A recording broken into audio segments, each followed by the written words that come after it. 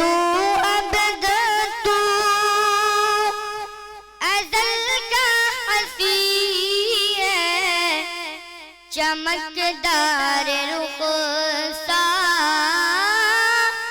روشن جبی ہے ابد تو ازل کا ہنسی ہے چمکدار رخسار روشن جبی ہے تو احمد مدثر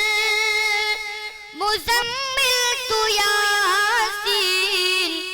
تیری شان قرآن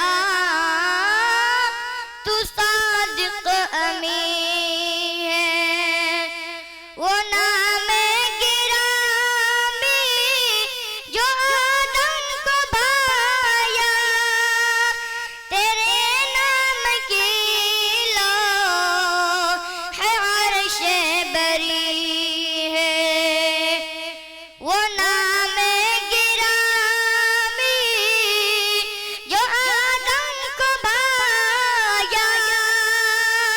تیرے نام کی ہے عرش بری ہے فرنگی بھلا سمجھے کیا وہ اشارہ کہ آقا پہ قربان روح زمین ہے ابد تو ازل کا ہنسی ہے چمکدار رخسار روشن جبی ہے پیام آخری رب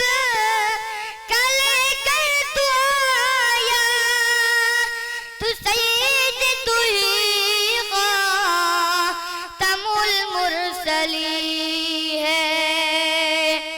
پیام آخری رب کا لے کر تو آیا تو سید تو ہی خاتم المرسلی ہے حبیب خدا تیری کیا شان حبیب خدا تیری کیا شان ہوگی ابو بکر سا جب تیرا جانشی ہے ابد تو ازل کا ہنسی ہے چمکدار رخسار روشن جبی ہے محمد کے آسان کے کیا کہنے کلام مسافر کو کچھ بھی نہیں ہے محمد کے آسان کے کیا کہنے کلام مسافر کو کچھ بھی نہیں ہے یہی آرزو بس کی تجھ سے بلا لے تیرے در تو سب کا نبی ہے ابد تو ازل کا ہنسی ہے چمکدار رخسار روشن زمین ہے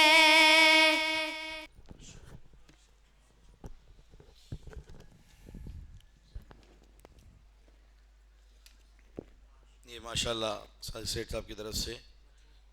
اس بچے کو انعام آیا ہے. اسی طریقے سے پروگرام میں حصہ لینے والے ان معصوم ننھے منع عبدالقیوم صاحب کی طرف سے، عبدالقیوم بھائی کی طرف سے 200 روپیے اس میں طالب علم کو موصول ہوئے۔ اسی طریقے سے پروگرام میں حصہ لینے والے تمام طلباء کو مولانا اوصاف مومن صاحب کی طرف سے 200 روپیے اور ناظم صاحب کی طرف سے 200 روپیے۔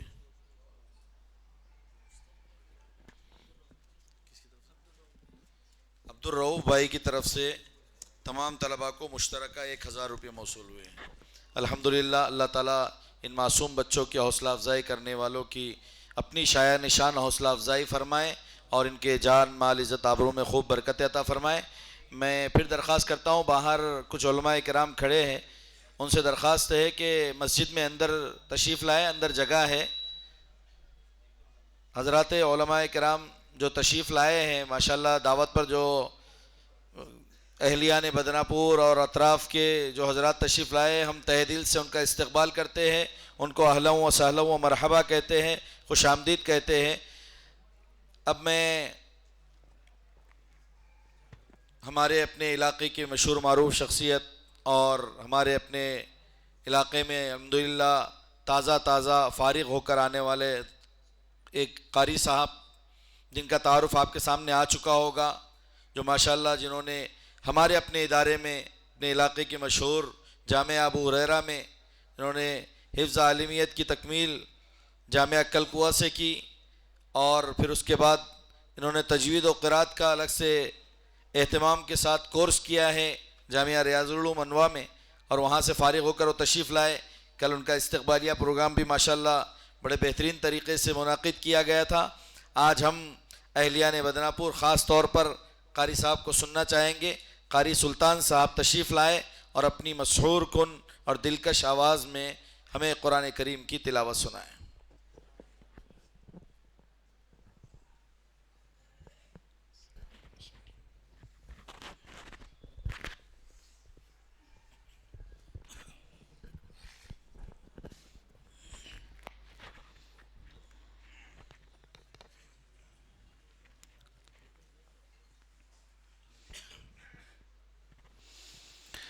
أعوذ بالله من الشيطان الرجيم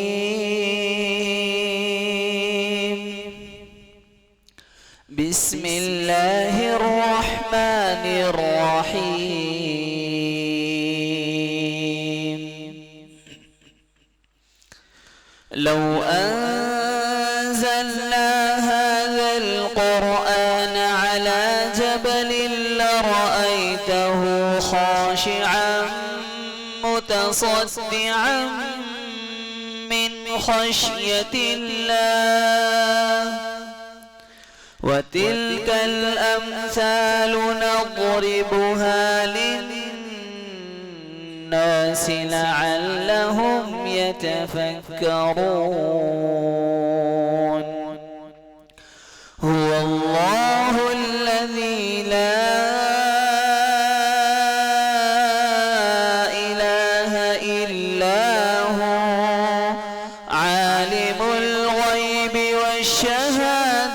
هو الرحمن الرحيم هو الله الذي لا إله إلا هو الملك القدوس السلام المؤمن المهيمن العزيز الجبار المتكبر سبحان الله عما يشركون